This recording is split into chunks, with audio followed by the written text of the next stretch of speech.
हनुमान जन्मोत्सव को लेकर गृह मंत्रालय की राज्यों को एडवाइजरी जारी, माहौल बिगाड़ने वालों पर नजर बनाए रखें। एनसीईआरटी की किताबों से गांधी हत्या का संदर्भ हटाया गया, पाठ्यक्रम में बदलाव कर कई तथ्य हटाए गए। गांधी हत्या से आजादी के बाद जो किया वो संदर्भ भी हटाया गया, किताबों से आरएसएस हिंदू अतिवाद भी हटाया गया। कांग्रेस ने ट्वीट कर बीजेपी पर बोला, कहा महात्मा गांधी जी की हत्या के बाद आरएसएस को बैन किया गया था, यही सच है, ये सच किताब से हटवा देने से मिटेगा नहीं। कन्नड़ अभिनेता किच्छा सुदीप बीजेपी में शामिल। किच्छा उन्होंने कहा कि मैं केवल भाजपा के लिए प्रचार करूंगा, चुनाव नहीं लड़ूंगा। शिवसेना की तरफ से मुख्यमंत्री एकनाथ शिंदे के अयोध्या दौरे का टीजर जारी किया गया है। अयोध्या में शंखनाद आ रहा है एकनाथ। जम्मू कश्मीर में शिवसेना ने किया प्रदर्शन, शिवसेना की मांग, राजौरी पुंछ को कश्मीर घाटी से जोड़ने वाला ऐतिहासिक मुगल रोड का नाम बदलकर महाराजा गुलाब सिंह मार्ग रखा जाए। केंद्र के खिलाफ कल विपक्ष निकालेगी रैली, सूत्रों के मुताबिक विजय चौक पर विपक्ष निकालेगी तिरंगा रैली। सूत्रों के मुताबिक तिरंगा रैली के बाद कॉन्स्टिट्यूशन क्लब से विपक्ष कल एक साथ प्रेस कॉन्फ्रेंस करेगा और सरकार को घेरने की कोशिश होगी। विपक्षी दलों के नेताओं ने मल्लिकार्जुन खड़गे के कार्यालय में बैठक की। सत्र के दौरान सरकार को घेरने पर मंथन, अदानी मुद्दे पर जेपीसी मांग पर अड़ा हुआ है विपक्ष। संसद में विपक्ष का हंगामा, कार्यवाही शुरू होते ही हंगामा शुरू हुआ, दोनों सदनों को कल तक के लिए स्थगित किया गया। ज्योतिरादित्य सिंधिया ने कांग्रेस और राहुल गांधी पर निशाना साधा। ज्योतिरादित्य सिंधिया ने कहा कि पिछले कुछ दिनों में राहुल गांधी और कांग्रेस पार्टी ने न्यायतंत्र पर दबाव और धमकी की विचारधारा के साथ कार्य किया है। ज्योतिरादित्य सिंधिया ने कहा कि कांग्रेस ने अपनी निजी कानूनी लड़ाई को एक लोकतंत्र की कानूनी लड़ाई बनाने की कोशिश की। कांग्रेस ने देश में लोकतंत्र के साथ खिलवाड़ करने में कोई कमी नहीं छोड़ी। कांग्रेस पार्टी की कोई विचारधारा नहीं बची है। ऐसी कांग्रेस पार्टी की केवल एक विचारधारा बची है और वो विचारधारा है एक देशद्रोही की विचारधारा। बीजेपी पर मल्लिकार्जुन खड़गे ने पलटवार किया, कहा कांग्रेस कभी किसी के ऊपर दबाव नहीं डालती है, सरकार दबाव डाल रही है। 3 साल की सजा वाले की सदस्यता रद्द नहीं, पर सच बोलने पर सदस्यता रद्द हुई।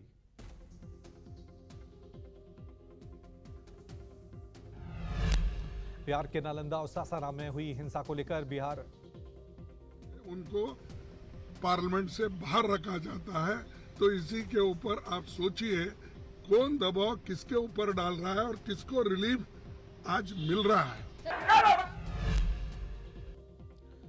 बिहार के नालंदा और सासाराम में हुई हिंसा को लेकर बिहार विधानसभा में जोरदार हंगामा हुआ। बीजेपी ने कहा कि रामनवमी पे हमला जानबूझकर किया गया। बीजेपी ने आरोप लगाया कि दंगाइयों को जानबूझकर बचाया जा रहा है, तो हंगामा बढ़ता देख स्पीकर ने दोनों पक्षों से अपनी जगह बैठने को कहा। हिंदुओं के निर्दोष लोगों को आप जेल में बंद करते हैं और दंगाइयों को बचाते हैं, ये खेल कहीं नहीं चलेगा महोदय। विधानसभा की कार्रवाई से पहले नीतीश कुमार का बयान, सभी अधिकारी लगे हुए हैं, हर एक घर में जांच की जा रही है, कुछ दिन बाद सब पता चल जाएगा ये दंगा जानबूझकर किया गया। उस बिहार शरीफ में जो धंधा करने का कोशिश कोई किया है, ये सब पता चलेगा कुछ दिन के बाद। कुछ से कुछ बोलते रहता है, लेकिन हम तो एक एक को लगाए हुए हैं और एक एक घर में लोग जा रहा है, आप जान लीजिए, और कहीं कुछ है ही नहीं, ये कुछ न कुछ अंदर से इधर उधर किया। किसान मजदूर संगठन का केंद्र के खिलाफ हल्ला बोल, दिल्ली के रामलीला मैदान में जुटे प्रदर्शनकारी। न्यूनतम भत्ते, ठेकेदारी प्रथा, अग्निपथ खत्म करने की मांग, किसानों की एमएसपी, कर्ज माफी, पेंशन समेत कई मांगे। यूपी, बिहार, एमपी समेत कई राज्यों से पहुंचे हैं प्रदर्शनकारी। लेफ्ट पार्टियों के झंडे तले प्रदर्शन, किसानों का प्रदर्शन देखते हुए सिक्योरिटी बढ़ाई गई। पश्चिम बंगाल में हुई हिंसा को लेकर केंद्र सरकार सख्त हुई। गृह मंत्रालय ने 3 दिनों के भीतर ममता सरकार से रिपोर्ट मांगी। गृह मंत्रालय ने रामनवमी पे हुए दंगे और खराब कानून व्यवस्था को लेकर बंगाल सरकार से रिपोर्ट मांगी है। कल राज्यपाल ने भी हिंसाग्रस्त इलाके का दौरा किया था। बंगाल बीजेपी अध्यक्ष सुकांत मजूमदार ने शाह को चिट्ठी लिखी, कहा हिंदुओं को लगातार बंगाल में निशाना बनाया जा रहा है, हिंसा को लेकर एनआईए जांच की जाए।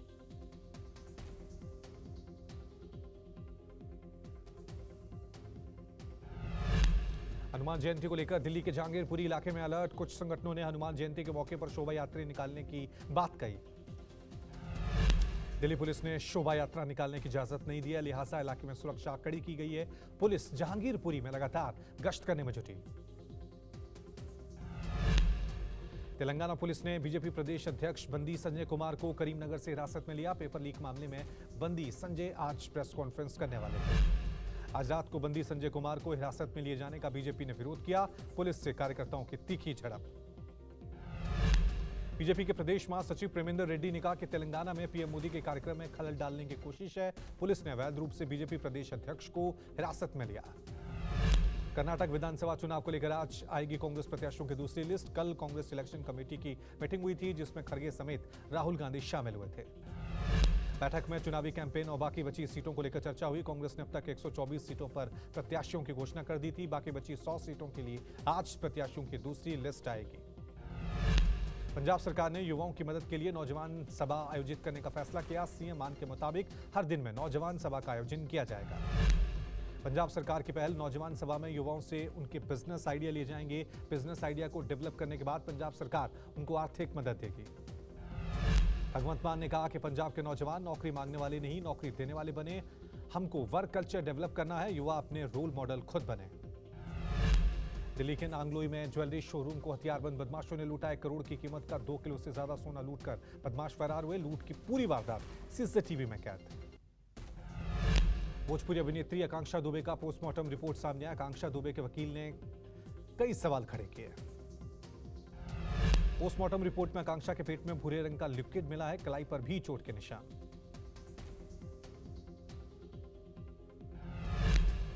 मैक्सिको से दिल्ली लाया गया कुख्यात गैंगस्टर दीपक बॉक्सर। अमेरिकी एजेंसी एफबीआई की मदद से दीपक बॉक्सर को स्पेशल सेल ने मैक्सिको से गिरफ्तार किया। देश के टॉप 10 गैंगस्टर में शामिल है दीपक बॉक्सर। दीपक बॉक्सर पर 5 लाख रुपए का इनाम था। लॉरेंस बिश्नोई और गोल्डी बरार का करीबी माना जाता है बॉक्सर। बिल्डर अमित गुप्ता की हत्या में बॉक्सर की तलाश थी। जितेंद्र गोगी की हत्या के बाद से दीपक बॉक्सर गोगी गिरोह की कमान संभालता है। दीपक बॉक्सर की गिरफ्तारी दिल्ली पुलिस के लिए बड़ी कामयाबी मानी जा रही है। दिल्ली के स्पेशल कमिश्नर ने कहा कि दिल्ली एनसीआर में अभी कोई बड़ा गैंगस्टर नहीं है। भारत में फिर भयावह हो रहा है कोरोना। 24 घंटे में 4,435 नए मामले। एक्टिव मरीजों की संख्या 23,000 के पार। देश भर में कोरोना के मामलों में जबरदस्त बढ़ोतरी। महाराष्ट्र में 186% का उछाल। दिल्ली में 521 नए मरीज। महाराष्ट्र में फिर लौट रहा है मास्क और सैनिटाइजर का दौर। 3,500 के पार हुई एक्टिव मरीजों की संख्या। सरकारी दफ्तर और कॉलेज में मास्क लगाना अनिवार्य। राजस्थान के सीएम अशोक गहलोत और पूर्व मुख्यमंत्री वसुंधरा राजे कोरोना संक्रमित। दोनों ने ट्वीट कर खुद के संक्रमित होने की जानकारी दी। कोरोना के बढ़ते मामलों के बीच सुप्रीम कोर्ट ने वकीलों को वर्चुअली पेश होने की छूट दी। सीजीआई डीवाई चंद्रचूड़ ने कहा वकील वर्चुअली सुनवाई के लिए। पाकिस्तान से ड्रोन के जरिए ड्रग्स की तस्करी। अमृतसर से भारतीय सीमा में दिखा ड्रोन। बीएसएफ के जवानों ने फायरिंग की। सर्च ऑपरेशन के दौरान 9 पैकेट हेरोइन बरामद।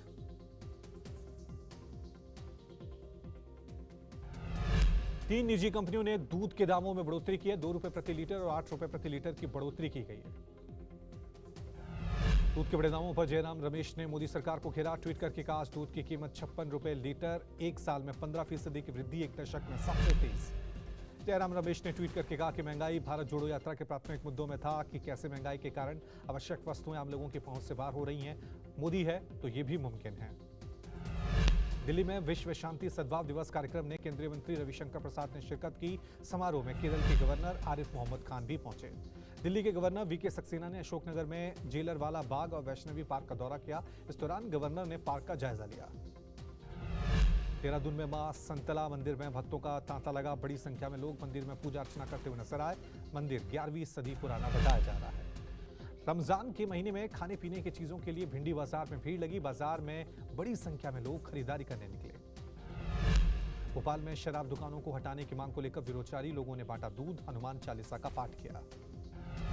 मध्य प्रदेश के शहडोल में पुलिस ने महिलाओं के खिलाफ अपराधों को कम करने का अनोखा तरीका निकाला। नुक्कड़ नाटक के जरिए महिलाओं की सुरक्षा का संदेश दिया। सूरत के चिड़ियाघर में जानवरों की ठाठ। तापमान में बढ़ोतरी के कारण जानवरों को दिक्कतें ना हो, इसलिए चिड़ियाघर में विशेष तैयारियां की गई। जानवरों को डिहाइड्रेशन से बचाने के लिए इलेक्ट्रोलाइट पाउडर और मल्टीविटामिन टैबलेट दिए जा रहे हैं। कूलर और फव्वारे का इंतजाम। दिल्ली पुलिस के हेड कांस्टेबल थान सिंह गरीब बच्चों में जगा रहे हैं शिक्षा के अलग। लाल किले के परिसर में गरीब बच्चों के लिए पाठशाला लगाने की मुहिम शुरू। जम्मू कश्मीर में हिमस्खलन को लेकर मौसम विभाग ने अलर्ट जारी किया। अगले 24 घंटे में घाटी के पहाड़ी इलाकों में अवलांच और बर्फीले तूफान का खतरा। जम्मू कश्मीर के कुपवाड़ा में माचिल सेक्टर में भारी बर्फबारी, चारों तरफ जमी बर्फ की मोटी परत, तापमान में गिरावट। हिमाचल प्रदेश के सिरमौर जिले में लैंडस्लाइड से NH 707 ठप, भूस्खलन से सड़क पर गिरे चट्टान और मिट्टी। हिमाचल प्रदेश के मनाली में बर्फबारी सरदर्द बनी, अटल टनल के पास बर्फ में फंसी गाड़ियां, सड़क पर फिसलन से ड्राइविंग हुई खतरनाक। आंध्र प्रदेश के तिरुपति में अज्ञात लोगों ने पुलिस पर हमला किया, पुलिसकर्मियों के वाहनों में तोड़फोड़, घटना में सब इंस्पेक्टर घायल। बंगाल पुलिस ने रामनवमी जुलूस के लिए हथियार ले जाने वाले शख्स सुमित शाह को अरेस्ट किया। बीजेपी से जुड़े शख्स को पुलिस ने बिहार के मुंगेर से अरेस्ट किया। बीजेपी ने पुलिस के आरोपों को झूठा बताया, जवानों ने उसे पकड़ लिया। पंजाब के गुरदासपुर में बुबली गांव में ASI ने पत्नी और बेटे की हत्या की, सर्विस रिवॉल्वर से पालतू कुत्ते की भी जान ली। आरोपी ने खुद को भी गोली मारी। पंजाब के पूर्व CM चरणजीत सिंह चन्नी के रिश्तेदार पर हमला, बुजुर्ग महिला रिश्तेदार को डेरा बस्ती के अस्पताल में एडमिट किया गया। गुजरात के भरूच में सीवेज सफाई के दौरान हादसा, सफाई करने उतरे 5 में से 3 मजदूरों के जहरीली गैस से मौत, 2 गंभीर रूप से घायल। पश्चिम बंगाल के हुगली में रिशड़ा फायर स्टेशन के ट्रांसफार्मर में आग लगी, दमकल की 3 गाड़ियों ने आग पर काबू पाया। बांग्लादेश की राजधानी ढाका के सबसे बड़े कपड़ा बाजार में मंगलवार सुबह भयानक आग लगी, आग से 2900 दुकानें जलकर खाक, घंटों मशक्कत के बाद आग पर काबू पाया गया। अशोक विहार में बंद पड़े MCD स्कूल में नाबालिग के साथ रेप, चाकू की नोक पर रेप हुआ। पुलिस ने मामला दर्ज कर जांच शुरू की। पीड़ित परिवार मजदूरी का काम कर बंद पड़े MCD स्कूल में ही रह रहा था। भारत सरकार ने कच्चे तेल पर विंडफॉल टैक्स घटाकर शून्य किया, डीजल की कटौती की। भारत सरकार ने जुलाई में कच्चे तेल पर विंडफॉल टैक्स लगाया था। केंद्रीय मंत्री नितिन गडकरी ने टोल टैक्स को लेकर कहा, साल 2024 से पहले भारत में 26 ग्रीन एक्सप्रेस वे बन जाएंगे, साथ ही टोल टैक्स के लिए नए नियम जारी किए जाएंगे। पश्चिम बंगाल को 3 नई वंदे भारत एक्सप्रेस ट्रेन चलाने की तैयारी है, चौथे के लिए बातचीत चल रही है। एक साथ इन 3 रूट पे शुरू होगी वंदे भारत ट्रेन, केंद्रीय मंत्री ने जानकारी दी। जम्मू कश्मीर के श्रीनगर में घंटाघर के निर्माण कार्य जारी, घंटाघर जल्द से जल्द बनाने का लक्ष्य रखा गया है। पुणे में स्टार्टअप इकोकारी ने वेस्ट बिस्किट रैपर से बनाए शानदार हैंडबैग, बैग को जल्द ही बाजार में बेचने के लिए भेजा जाएगा। यूपी में अलीगढ़ मुस्लिम यूनिवर्सिटी में लड़कियों ने वाइस चांसलर को हटाए जाने पर जश्न मनाया। लड़कियां काफी दिनों से वाइस चांसलर को हटाने की मांग कर रही थी। उड़ीसा के मयूरभंज में एक मेडिकल कॉलेज के अंदर ब्लैक काइट पक्षी का रेस्क्यू किया गया, कॉलेज के स्टाफ ने पक्षी को बचाने में मदद की। केरल में ट्रेन में आग लगाने वाले संदिग्ध को महाराष्ट्र के रत्नागिरी से हिरासत में लिया गया। रत्नागिरी पुलिस और महाराष्ट्र ATS की संयुक्त कार्रवाई, संदिग्ध से पूछताछ। संदिग्ध ने अलपुझा कन्नूर एग्जीक्यूटिव एक्सप्रेस पर 2 अप्रैल की रात चलती ट्रेन में ज्वलनशील पदार्थ डाला था। आग में झुलसकर एक बच्चे समेत 3 की मौत हो गई थी, जबकि 9 लोग घायल हुए। मामले की टेरर एंगल से भी जांच शुरू की गई। जांच में स्थानीय पुलिस के अलावा NIA भी शामिल हुई। संदिग्ध का किसी टेरर ऑर्गेनाइजेशन से कनेक्शन का पता किया जा रहा है। IPL 2023 का 8वां मुकाबला आज राजस्थान रॉयल्स और पंजाब किंग्स के बीच होगा। दोनों टीमें गुवाहाटी के बारसपारा क्रिकेट स्टेडियम में आमने सामने होंगी। राजस्थान रॉयल्स और पंजाब किंग्स के बीच शाम 7:30 बजे मैच शुरू होगा। राजस्थान टीम की कमान संजू सैमसन संभालेंगे तो पंजाब की मेजबानी शिखर धवन करेंगे। कल गुजरात टाइटंस ने दिल्ली को हराकर 6 विकेट से मैच जीता। दिल्ली कैपिटल्स ने 20 ओवर में 162 रन बनाए। गुजरात ने 18 ओवर पर 163 रन बनाकर मैच अपने नाम किया। पॉर्न स्टार को चुनाव के दौरान पैसे देने के मामले में ट्रंप पर कोर्ट ने $1 लाख का जुर्माना लगाया। कल न्यूयॉर्क कोर्ट के सामने ट्रंप ने अपनी दलीलें रखी। मैनहट्टन कोर्ट में जज के सामने डोनाल्ड ट्रंप ने 34 मामलों में खुद को बेकसूर बताया। कोर्ट से बाहर निकलने पर बोले नॉट गिल्टी। मैनहट्टन कोर्ट के बाहर दिखा ट्रंप समर्थकों का हुजूम, मीडिया से हुआ टकराव। ट्रंप टावर से लेकर मैनहट्टन कोर्ट तक 35,000 पुलिसकर्मियों को तैनात किया गया था। कोर्ट में पेशी से पहले न्यूयॉर्क में गिरफ्तारी पर भड़के ट्रंप न्यूयॉर्क से लौटकर फ्लोरिडा में अपने समर्थकों को संबोधित